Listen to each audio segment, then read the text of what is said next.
Hey, Mike. There we go. All right. You guys hear me okay? Yep. Yes. Yes. Mhm. Everybody can? All right. Awesome. Can you hear us okay? I can. I'm sorry I'm a giant talking head. No, thank you so much for being here tonight. We really appreciate it. Oh, no, it's awesome to be here. Thank you for having me. Absolutely. To start, I was going to just have these guys introduce themselves and maybe say Okay. their subject area. That cool? That works. Here we go. Right. I'm Hannah. I'm social studies with a French minor. Okay.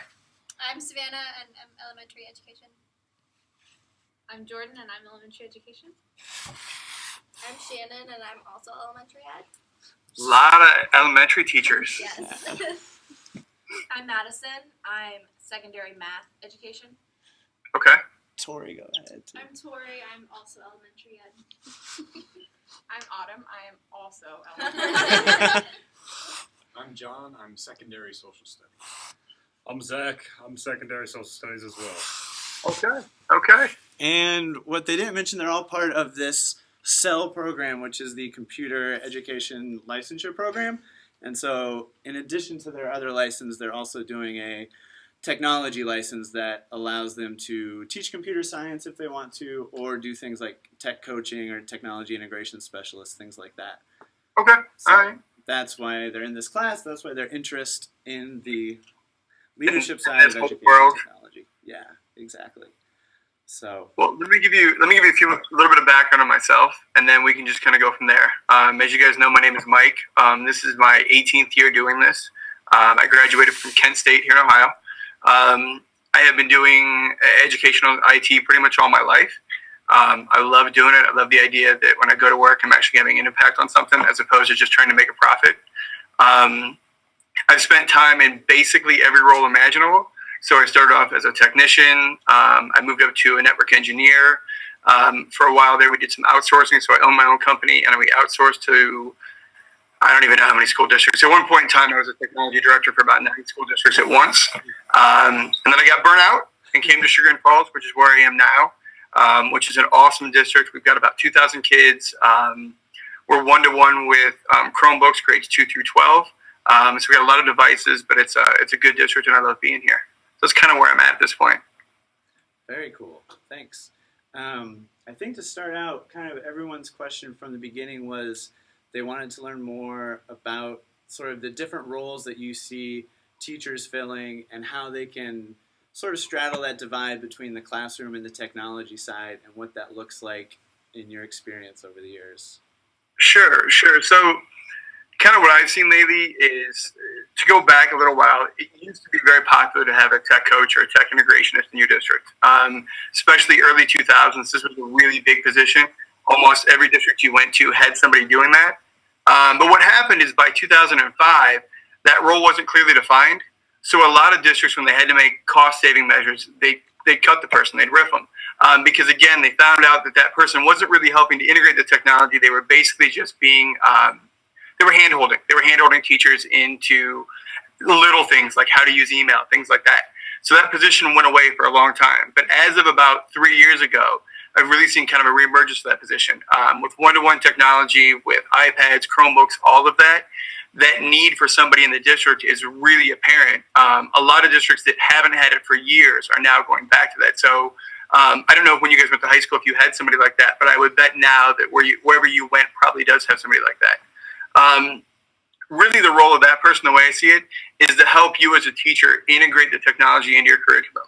So they're not really there to help you, again, figure out how to use email or how to use Skype, but rather how can you use Skype with your students to accomplish whatever goal you're trying to accomplish. The other role we had, and we have this here, and some districts have it, some districts don't. I talk about it a little bit in the book, called a technology advocate.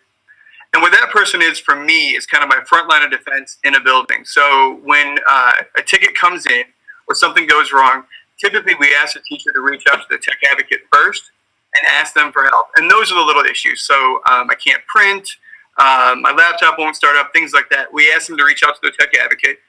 In most districts where I've worked, it's a stipend. So the teacher gets paid X amount to kind of cover that position. And then I meet with them kind of quarterly to go over what we're doing, get their input on kind of the plans we have from our office, kind of where we're headed. I hear back from them on what's working and what's not working. So if we roll out, I don't know, say we rolled out Chromebooks and it's not going well, these are the people who are going to come tell me, okay, hey, it works well here, here, and here, but it does not work well here. So those are kind of the two main roles I see, but definitely need that integrationist position in a district. I can't tell you how much. We have a fantastic one here. She was a science teacher for 30 years. When we started rolling out one-to-one a few years back, she helped pilot it. She then retired, and we brought her back right away to be our integrationist. And I wish she was here. I can't say enough about her. Awesome, cool. So I know that some of these guys had questions, specific questions. Who wants to start with something? While they're looking for their questions. Well, here, while you guys are looking for your questions, so one of the other things that you had sent over was what can you guys do to kind of help be prepared for the changing world of EdTech and things like that? Yeah. So I took a couple notes on this before we started. One of the things I thought was that there's really no silver bullet. There's nothing I can tell you because technology is always going to change. So I can't tell you go out there and get real proficient with a smart board because smart boards won't be there forever. I have seen so many technologies over the past 18 years come and go. I guess what I would say is embrace it. Don't be scared of it. Embrace what you see, and then embrace what you see your students using. I look a lot at Twitter and Instagram and things like that.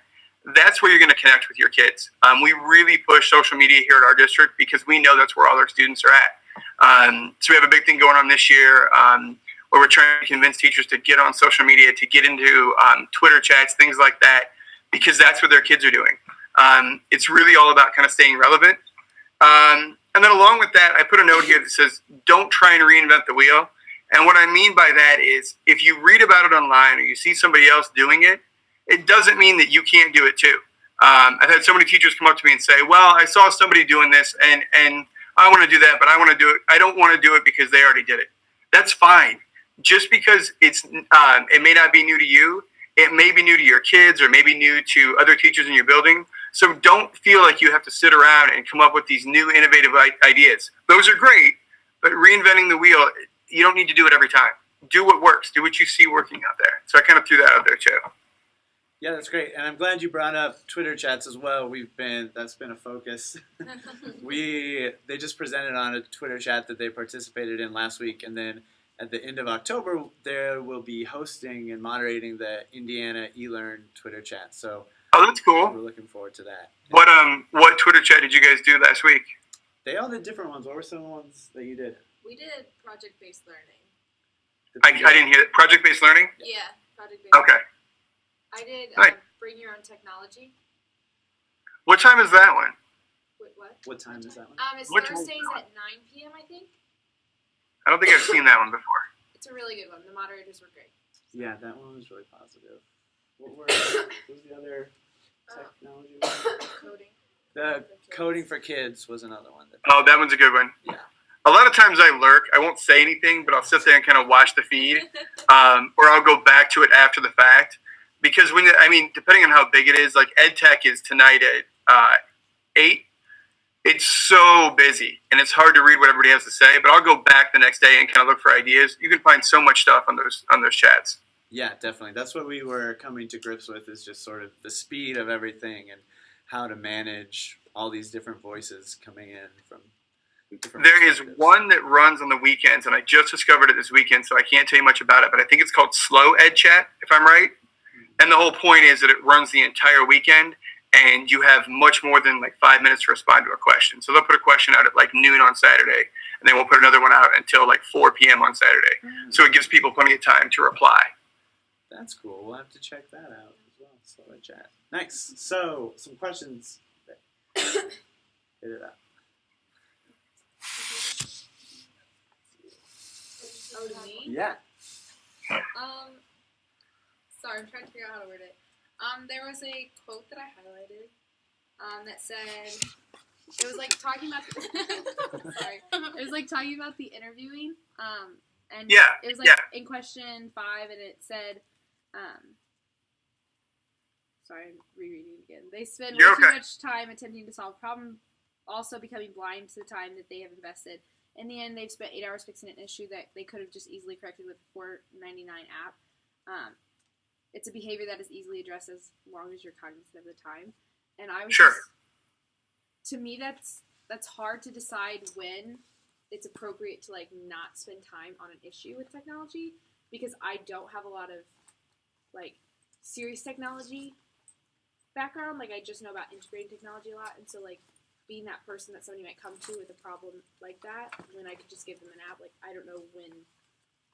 So I usually tell people, especially the kids that work for me, I won't, if I see you working on something, I'm not going to butt in for the first hour. So whatever you're doing, like I have a guy that works with me now, whatever he's working on, if I know he's struggling, I'll give him the first hour. But then ideally after that, I hope that he asks for help. What I was kind of referencing in that is that I can't tell you how many times I've watched somebody sit there and struggle and struggle and struggle for 4 or 5 hours at a time. And when they finally ask the question, it's a 2-second fix. So I like to give them an hour, let somebody try and fix it themselves. But after that, so I guess from your question, if you're struggling with it for more than an hour, don't hesitate to ask. And I would say that don't hesitate to ask at any point in time. Almost every tech person is happy to help you. Because again, some of the stuff comes natural for us. We've been doing it for so long. It's a whole lot easier to just say, oh yeah, click this, this, and this, than spend, 2 hours of your time trying to get through it, if that makes sense. Nice. Yeah, good question. Thanks. No. Yes. So whenever you're okay, can you see me? Yeah, okay. So whenever you're deciding new technology to put in the school district or any school, what process do you have deciding what are the best ones, and like how do you make the final decision of what product you think the school should have? Sure. So typically we always look at the problem first. So I never focus on device, always focus on the problem. So what problem are you trying to solve? Are you trying to solve, you want a device in every student's hand? Are you trying to figure out how to best record lessons? So figure out what problem you're trying to solve first. Once you get that kind of solidified, then what I will do as a tech director is I'll go out and I'll pick out 3, 4, 5 devices that I think might solve that problem. Myself, maybe the integrationist or somebody I work with, we'll kind of whittle it down to 2, maybe 3, depending on what we're looking at. And then that's when I'll take it out to a larger group. So I'll either take it to the technology committee or to my tech advocates, et cetera, and say, okay, here are the 3. I won't tell them which one I like and what I don't like. I'll just say, here are the 3 that we're looking at. What do you guys think? And get their feedback. Usually 9 times out of 10, we end on the same device. So everyone will say, okay, we really like this Chromebook because it does X, Y, and Z. It's the right price range, et cetera. If not, we're usually down to 1 or 2. And then we kick it around a little bit more. So I may call and get some demo units out. A lot of vendors are more than happy to send you a couple cameras or a couple devices if they know you're willing to buy a lot more. And then we'll try them out. We'll see what works best. And last but not least, sometimes we just ask the kids. We'll go through and say, okay, we can't figure it out. Which ones do you guys like better? And let the kids decide.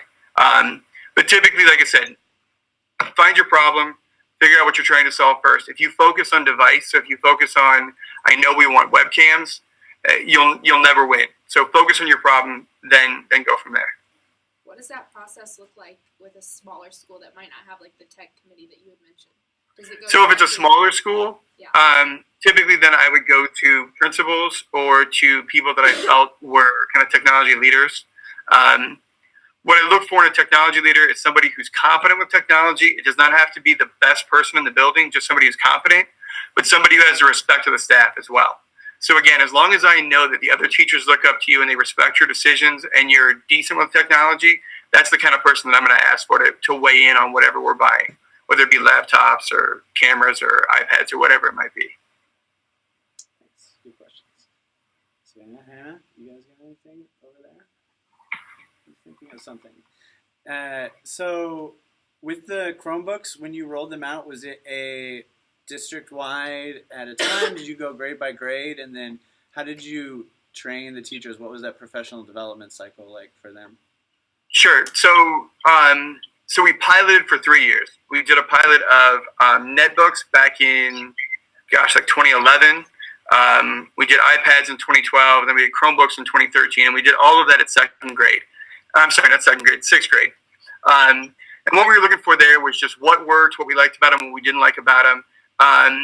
And then we actually, at the end of the year, we surveyed all the kids from all the grade levels. So even the kids that were 8th graders at that point, we asked them, of the 3 devices that you saw, what did you guys like best? And everybody picked Chromebooks. So the goal for last school year was to roll it out 6th, 7th, and 8th. I actually got lucky. I wrote a grant to the state of Ohio, and we were awarded $640,000. So we rolled it out 3-12 last year. The grant paid for 7 to 12, and then the money that I was going to put in 7 and 8, I rolled back, and we used to kind of grow it even more. And then some of the support organizations, so our PTO, our Dad's Club, they kicked in some funding, so it helped us roll out to 312. PD-wise, that was a struggle.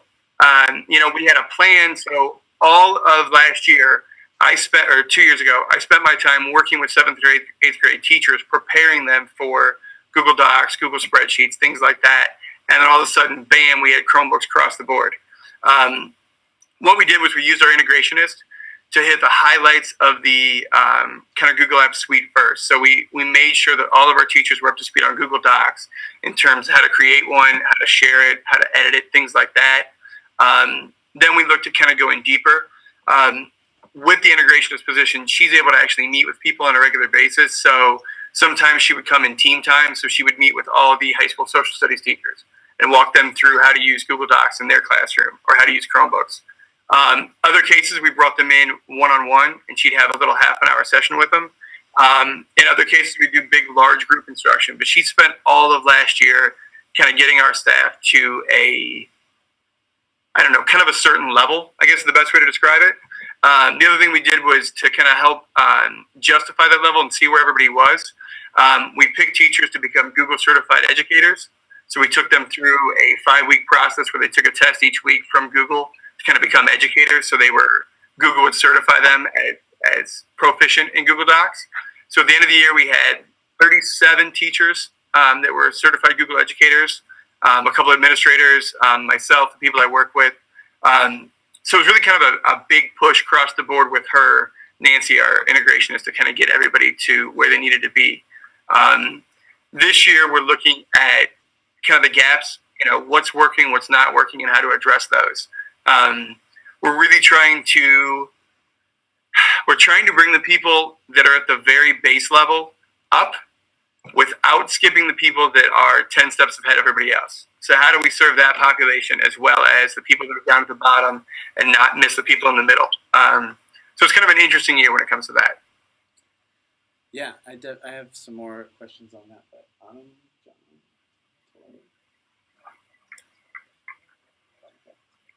So what does that then look like in practice? Because I can imagine these guys being in a situation like that where you're in a school where you have teachers at a very, very basic level and then more advanced levels, and how do you design professional development or help in an environment like that where maybe there's not an integration specialist or there's not enough person power to go around and train people? What are solutions for an environment like that?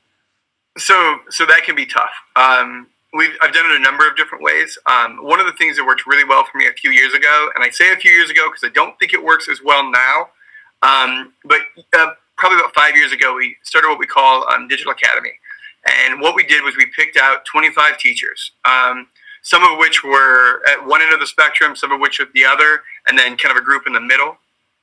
We picked 8 days during the year, and we brought them in, and we taught them different technologies. So we spent, one day we worked on whiteboard software, so smart boards, interactive boards, things like that. 1 week we worked on presentation tools like Animoto, things like that. And we did this once a month for 8 months. And really what that was just to show them the tools that are out there. And it gave us an idea to see kind of what level everybody was at. So when we showed somebody who wasn't great with technology, something like Powtoons or Prezi, how did they respond? So then, and again, there was one person. It was me running all those sessions, kind of learning from that. Then year 2, what we did was we selected another 25 people, ran the same cohort, but then the people that had gone through Digital Academy 1 went into what we call Digital Academy 2, which was more of a self-study.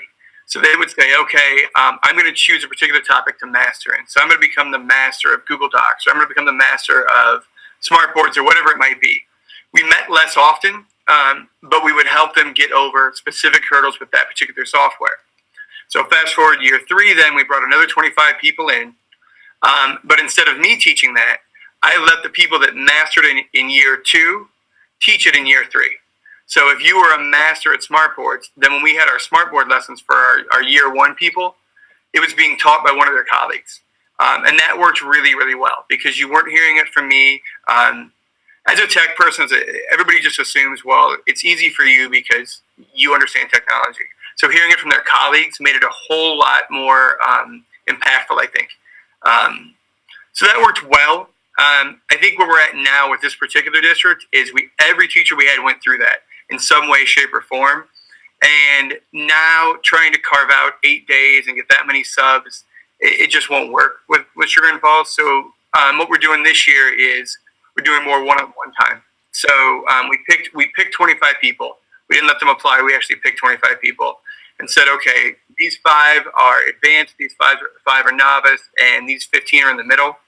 And we're setting up one-on-one sessions based on what they want to learn. So we asked them to identify 3 learning goals.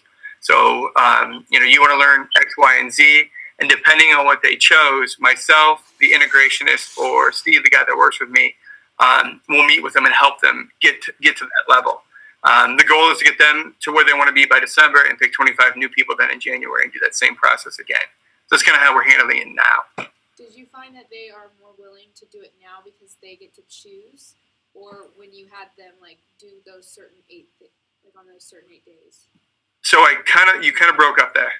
Do you find that they're more willing to do it this year because they get to pick those things that you are working one-on-one with them, or when you chose what they were learning and you were doing it with them on those 8 days?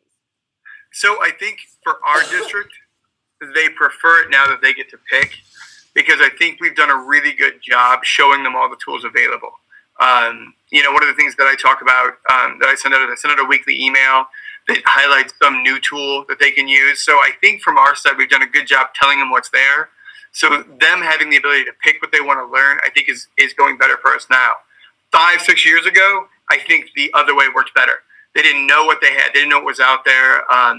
We tied that in. One thing I didn't mention, we tied that in with a laptop refresh. So going through Digital Academy, one of the things we did was we gave you a brand new laptop to make sure that everything we covered, that we talked about, that your computer could handle it, and that we knew everybody was on the same platform. So when I look now, I see 3 Macs, maybe a 4th one in the back, as well as looks like an Asus up front. Yeah, we got 5 Macs. So from my side, from the tech side, it's a little hard to teach you guys something if I can't guarantee you can all get to the same thing or use the same platform.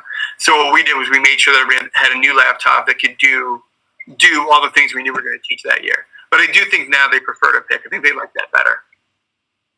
That's good.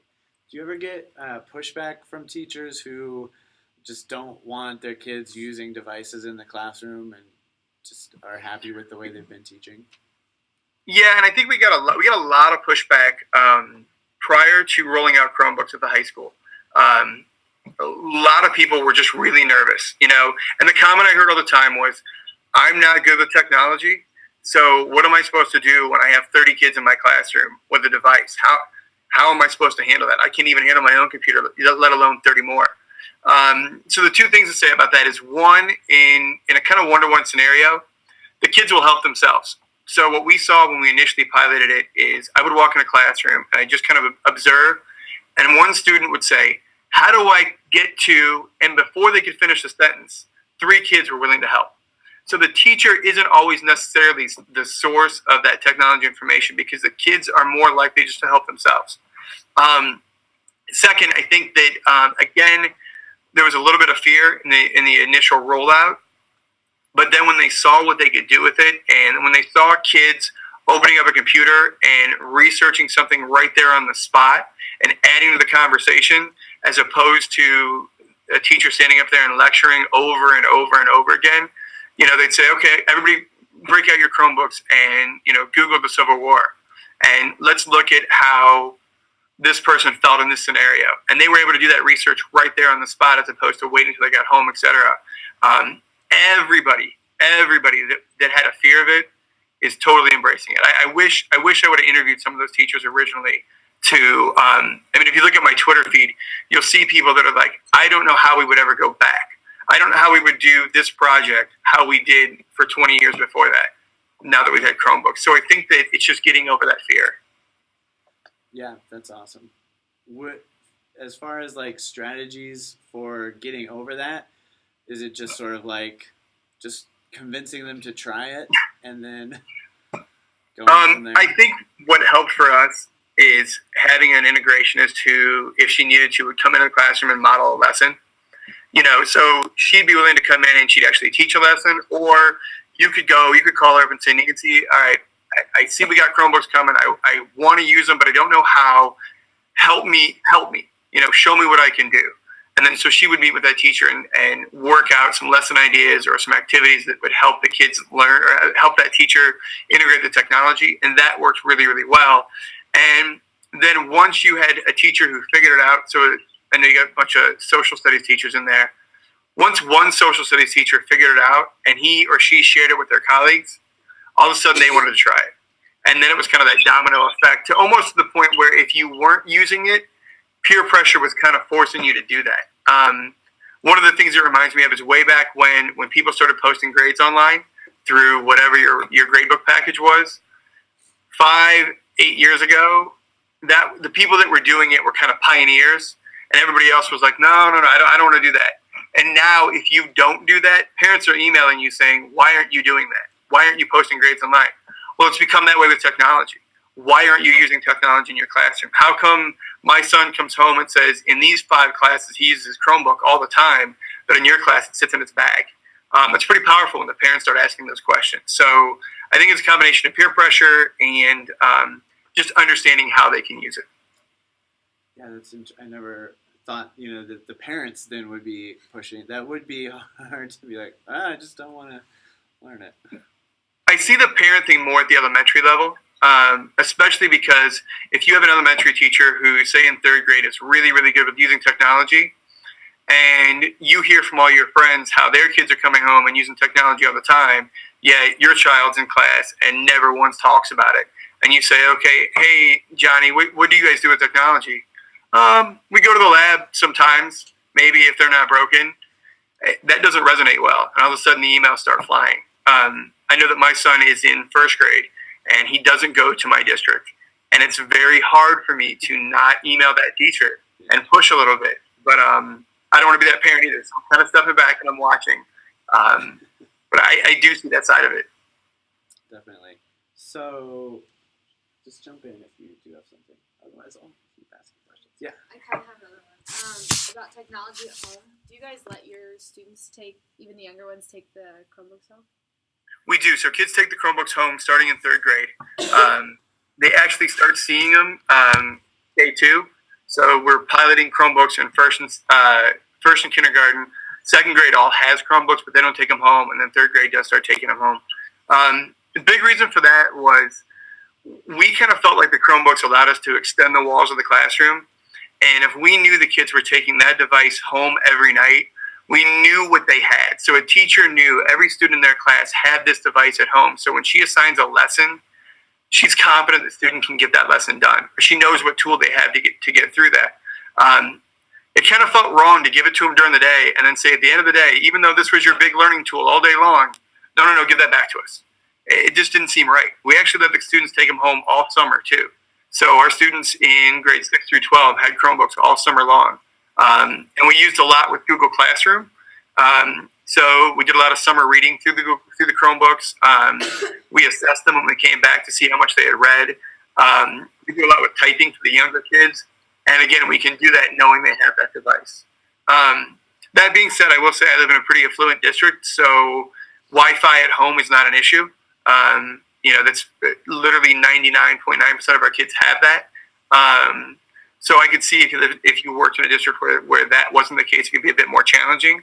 But one of the cool ideas I've seen is that school libraries are starting to check out hotspots. So you can actually check a hotspot out from your library and go home that night and knowing that you don't have internet, check it out. Check a hotspot out. which is a cool concept. Now that that's so much easier to do, it's an interesting way to look at the problem. Yeah, that's an awesome idea.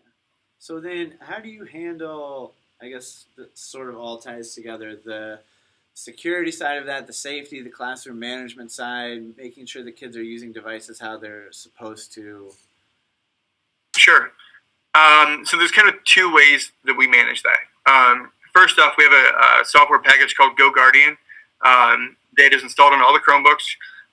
It lets me see what's going on both when they're in school and when they're out of school. So when they're here at school, internet is filtered, content filtered for the big three: porn, gambling, and hate websites. But when they go home, the only thing we really filter out is pornography. Everything else is wide open. And part of the reason we do that is because we're trying to teach them to be digital citizens. So, when you guys go home, your internet is not filtered, and you have to learn how to operate in that world. So, we do filter out the pornography for obvious reasons, but everything else is kind of like, all right, let's let them learn. On the flip side of that, we also teach digital citizenship in every grade. So the first 2 weeks of school, they get a lot of that from their teachers, regardless of what grade they're in. We have a whole unit in sixth grade that they go through, but even our third graders all the way through our seniors do hear about digital citizenship. I think where I was going with it was that, the kind of the end of that was that it still comes down to classroom management from the teacher side of things. Early on, we had teachers come to us and say, okay, well, my kids are playing games in class. Well, what that tells me is your students aren't engaged. And why aren't they engaged? Why are they not engaged? What is it that you're teaching that is so off-putting that they choose to play games? And second with that, you still got to kind of walk around and keep an eye on them. Even before Chromebooks, they could still, draw and not pay attention. So I don't let the device kind of count for why they're not on task, which is kind of hard for teachers to get over at first. But again, I will say when you're teaching really engaging content and you're having them use the Chromebooks for or the device for research and things like that on the spot, we don't really see a lot of that. We really don't. The kids get it, especially the high school kids. They understand. Like, they've been given a device, they have the internet at their fingertips. I don't see a ton of that, at least at our district. Nice, that's awesome. So you had the initial PD for the teachers. Was there something for the students or for the parents that you did to get them ready? Yeah, so we did 8 nights of parent conversations. We broke them down by grade level, but we didn't make them come based on grade level. So we had an 8th grade night, but if you had an 8th grader and a senior, you could come to either one. We spent a few minutes in the beginning talking about kind of why we were going this direction with one-to-one computing. I don't know if you guys have ever heard of Jamie Kasub. He is the head of Google's education division, and he has a really awesome talk on kind of how technology is changing the way students learn. So we watched a couple clips from one of his talks. Then we talked about the care of the Chromebook. We talked about what to do with it, what not to do with it. We really focused on the internet filtering piece, on how the kids, while they were at school, were filtered, but then at home in the outside world, they weren't. And some strategies parents could take at their home machines or on their home networks to kind of cover that. And then we saved the last few minutes for questions, but we didn't do questions kind of in an open format. I stuck around with the principal and some other people to answer questions on the side, because we found out the very first night we did open questions, 1 or 2 very paranoid parents could just set the whole group in an odd direction. I had a mom ask me what I was going to do about the radiation that it was going to cause their child from using the computer all the time, which was a fun question to field in front of 300 parents. So from that point on, we kind of did questions and answers after the fact. But it was good. And then this year we didn't bother. For new students, we have a little half an hour thing they can come to right before school starts, where myself, the integrationist, will work on them with how to get logged into the Chromebook, how to get enrolled into Google Classroom, things like that. But we really didn't feel the need to do a big session this year, because we kind of felt like, all right, everybody knows what they're doing. Kids came back, they got enrolled, and we kind of kicked the year off. So it was good. That's awesome. Cool. So my last question, anybody else have others? Okay. My last question then, they're going into the field in the next year or two. You had mentioned that you had some of your teachers do the Google Certified Educator thing. Yeah. Are there like practical certifications that would make them be more marketable, or is it sort of not worth it because they don't know if they'd even be in a Google school? What's sort of the line on what they can do to put themselves ahead of the game and getting a job versus what's not worth it because they don't know where they're going to end up? Sure. So I definitely think the Google certification is worth it, especially because it's incredibly cheap now. There's Google Certified Educator Level 1 and Level 2. The total cost for all of that is $35. And Level 1 just kind of shows that you know what you're doing with the Google tools. Level 2 really talks about using them together. So the tests are comprehensive enough that it's not just answering questions. You answer about 25 standard questions, then they drop you out into a simulation, and you actually have to do the things they're asking you. So it takes about 2 hours per test, and it took me 2 hours, even as somebody that uses it every single day. I think with kind of the directions I see schools going, I don't think you can go wrong with having that cert. And again, at $35 and a little bit of your time, I think that's well worth it. Other things to make yourself more marketable. Again, I really think embracing social media is huge. Understanding how a school can use it, understanding how you can use it in your classroom. I know that when we interview teachers and we interview principals, we do look at their social media accounts for a number of things. We look at, I saw you roll your eyes, and it's not so much about what you shouldn't be doing as much as what you are doing. So, for example, if I see you sharing out links on your Twitter feed to, great sources for, I don't know, how to use Chromebooks in the classroom, that resonates with me just as much as pictures of you partying that weekend. You know what I mean? It's two different sides of that fence, but we really look for that too. I mean, we really want to see how people are using it, even if it's just like we did principal interviews this summer, and one of the guys, you could tell, went to a lot of sporting events for the district, and he took pictures and he sent things out, and he was congratulating the kids and the teachers, things like that. That was big in his interview process. He ultimately didn't get the job, but I will tell you that got him to round 2. And I think if I saw anybody come in with a Google certified educator or Google certified trainer on their resume, that would immediately boost you in my world, in my rankings. So yeah, I'm trying to think if there's anything else I could tell you that would really be worth. I don't know. Don't be scared of technology. You probably can't break it. It's not Windows 95. I mean, you probably can't break your computer. There's probably nothing you're going to do that's so awful that we can't fix it. I know from our side, I love teachers that are trying to do new things, that are trying to integrate technology. I love the people that come down and ask me for, it's going to sound weird, I love it when you ask me for stuff. You want a webcam, or you want a document camera, or you need this or that. There's a good chance I probably have one that someone's not using, so come and ask. I mean, I love seeing that side of it. So, yeah, I guess I would say don't be scared to ask.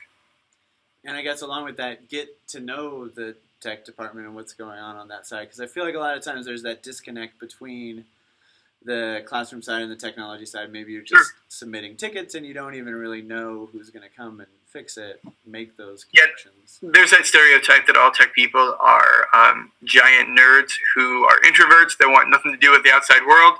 And don't get me wrong, there are people in my profession that are like that. But I think what you're starting to see is the trend is looking more for people who understand the curriculum side of things. Like I can think of 2 school districts in our area that have hired former teachers to lead their technology department now, even though these people have no technical training. So I went to school for this, but they did not, yet they're leading their departments the same way I am. So I think they're looking, schools are looking for more social people, more people that can talk to the teachers, that are not just going to grab your computer, they're going to run to their office, fix it, and then leave it outside your door and hope not to talk to you. Awesome. Yeah. Well, I think that's all we have on our end. Thank you very, very much for taking the time to talk to us and sharing. Thank you for having me. Again, I'm sorry you guys have to stare at just my head. Like I keep looking at the little window in the corner, and I wish I had some cool stuff to look at, but it's just my boring office and me. You've got the DeLorean back there. It's great. You do have the DeLorean. I'm a big Back to the Future fan. Me too. I feel old saying that because I'm sure half you guys have never even seen that movie. No. That makes me sad. That's what my brother and I grew up on, so I know. There's a few here. But yes, thank you. That makes me sad. We'll watch it during finals week, maybe. Yeah, there you go. for having me. Mike, if you have any questions or ever you want to do this again, I'm more than happy to. Yeah, I'm here. We will be in touch. Thank you very much. All right, thanks, guys. We'll see ya. See ya. Good luck. Thanks. You should follow our Twitter chat. You should Ooh. invite him to